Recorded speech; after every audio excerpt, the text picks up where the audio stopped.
तो गलत इतिहास से आपके बच्चे की चेतना को भी बदला जा रहा है, उस पर आक्रमण किया जा रहा है, भाषा बदल के उसके लैंग्वेज, उसकी कल्चर, उसकी संस्कृति पे आक्रमण किया जा रहा है, और गुरुकुल सिस्टम को खत्म कर दिया तो अब टीचर्स के ऊपर भी आक्रमण हो चुका है खत्म उनका। ये सारी चीजें आज के एजुकेशन सिस्टम का पार्ट एंड पार्सल है। ठीक है, तो पूरा एजुकेशन सिस्टम आज के तारीख में एंथ्रोपोसेंट्रिक है। एंथ्रोपोसेंट्रिक, हिंदी में कहूं तो मानव केंद्रित है, मानव केंद्रित।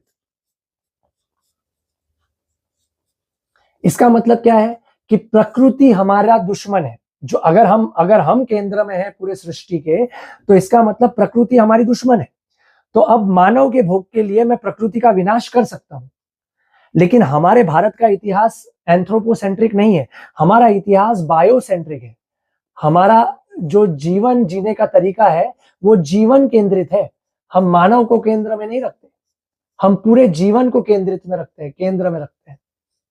इसलिए आप देखो गांव में महिला जो भी गृहिणी होती है गांव में, वो चींटी को भी खाना देती है, वो कुत्ते को भी खाना देती है, वो गाय को भी खाना देती है, जानवर को खाना देती है, घर के सभी सदस्यों को खाना खिलाती है, और फिर आखिरी में वो खाना ग्रहण करती है। तो हमारा जो संस्कृति है, जो हमारा इतिहास है, वो जीवन केंद्रित है। लेकिन आज का पूरा एजुकेशन सिस्टम ने मानव केंद्रित बना दिया है हमारे बच्चों को।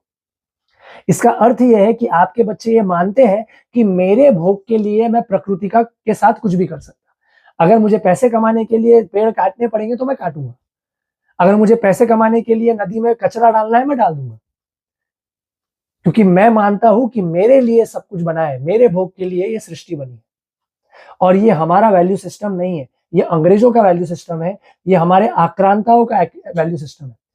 अब्राहमिक रिलीजन्स जो है, इस्लाम, क्रिश्चियनिटी और जुडाइज्म, वो सारे धर्म एंथ्रोपोसेंट्रिक है। उनके धर्म में लिखा है कि सारी सृष्टि मानव के लिए बनी है। सिर्फ सनातन संस्कृति, सिर्फ हिंदू संस्कृति में लिखा है कि हमारा जीवन जीवन केंद्रित होना चाहिए, तो ही हम एक ऐसा जीवन जी सकते हैं जिसमें विनाश नहीं होगा प्रकृति का। और आज ये विनाश इतना बढ़ चुका है कि क्लाइमेट चेंज हमारे बच्चों के ऊपर खड़ा है।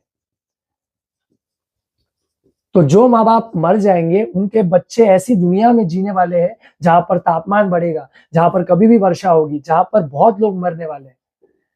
अभी एक रिपोर्ट आई है जिसमें कहा गया है कि हिमालय के ग्लेशियर इतने तेजी से पिघल रहे हैं, लद्दाख के ग्लेशियर इतने तेजी से पिघल रहे हैं कि पहले बहुत बड़ी बाढ़ आएगी सारी नदियों में, और फिर बाढ़ आने के बाद सूखा हो जाएगा, सारी नदियां जो नॉर्थ इंडिया की वो सूख जाएंगी, और फिर सूखने के बाद इतने करोड़ों लोग